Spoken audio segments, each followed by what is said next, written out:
Today we are going to be talking about ocean acidification and the effects on our environment. Let's get straight into it. In the 200+ years since the Industrial Revolution began, the concentration of carbon dioxide, CO2, in the atmosphere has increased due to human actions. During this time, the pH of surface ocean waters has fallen by 0.1 picohenries units. This might not sound like much, but the pH scale is logarithmic, so this change represents approximately a 30% increase in acidity. The ocean absorbs about 30% of the carbon dioxide that is released in the atmosphere. As levels of atmospheric CO2 increase from human activity such as burning fossil fuels and changing land use, the amount of carbon dioxide absorbed by the ocean also increases. When CO2 is absorbed by seawater, a series of chemical reactions occur resulting in the increased concentration of hydrogen ions. This process has far-reaching implications for the ocean and the creatures that live there. The pH scale runs from 0 to 14, with 7 being a neutral pH. Anything higher than 7 is basic, or alkaline, and anything lower than 7 is acidic. The pH scale is an inverse of hydrogen ion concentration, so more hydrogen ions translates to higher acidity and a lower pH. Carbon dioxide, which is naturally in the atmosphere, dissolves into seawater. Water and carbon dioxide combine to form carbonic acid, a weak acid that breaks, or dissociates, into hydrogen ions and bicarbonate ions. Because of human-driven increased levels of carbon dioxide in the atmosphere, there is more CO2 dissolving into the ocean. The ocean's average pH is now around 8.1, which is alkaline, but as the ocean continues to absorb more CO2, the pH decreases and the ocean becomes more acidic.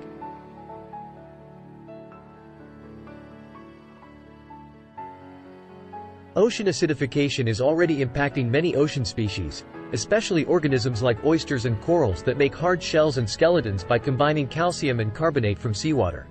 However, as ocean acidification increases, available carbonate ions bond with excess hydrogen, resulting in fewer carbonate ions available for calcifying organisms to build and maintain their shells, skeletons, and other calcium carbonate structures.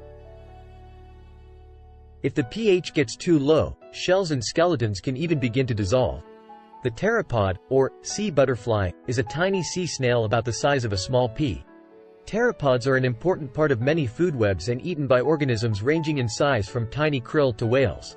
When pteropod shells were placed in seawater with pH and carbonate levels projected for the year 2100, the shells slowly dissolved after 45 days.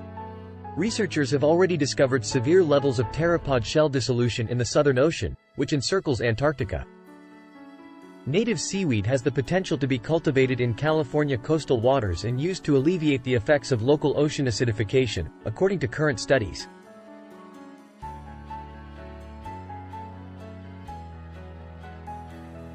Changes in ocean chemistry can affect the behavior of non-calcifying organisms as well. The ability of some fish, like clownfish, to detect predators is decreased in more acidic waters. Studies have shown that decreased pH levels also affect the ability of larval clownfish to locate suitable habitat.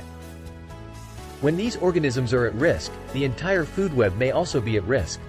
While some species will be harmed by ocean acidification, algae and seagrasses may benefit from higher CO2 conditions in the ocean, as they require CO2 for photosynthesis just like plants on land.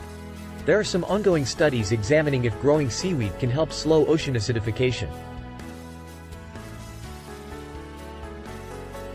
Estimates of future carbon dioxide levels, based on business-as-usual emission scenarios, indicate that by the end of this century the surface waters of the ocean could have a pH around 7.8. The last time the ocean pH was this low was during the Middle Miocene, 14 to 17 million years ago. The Earth was several degrees warmer and a major extinction event was occurring. Ocean acidification is currently affecting the entire ocean, including coastal estuaries and waterways. Billions of people worldwide rely on food from the ocean as their primary source of protein.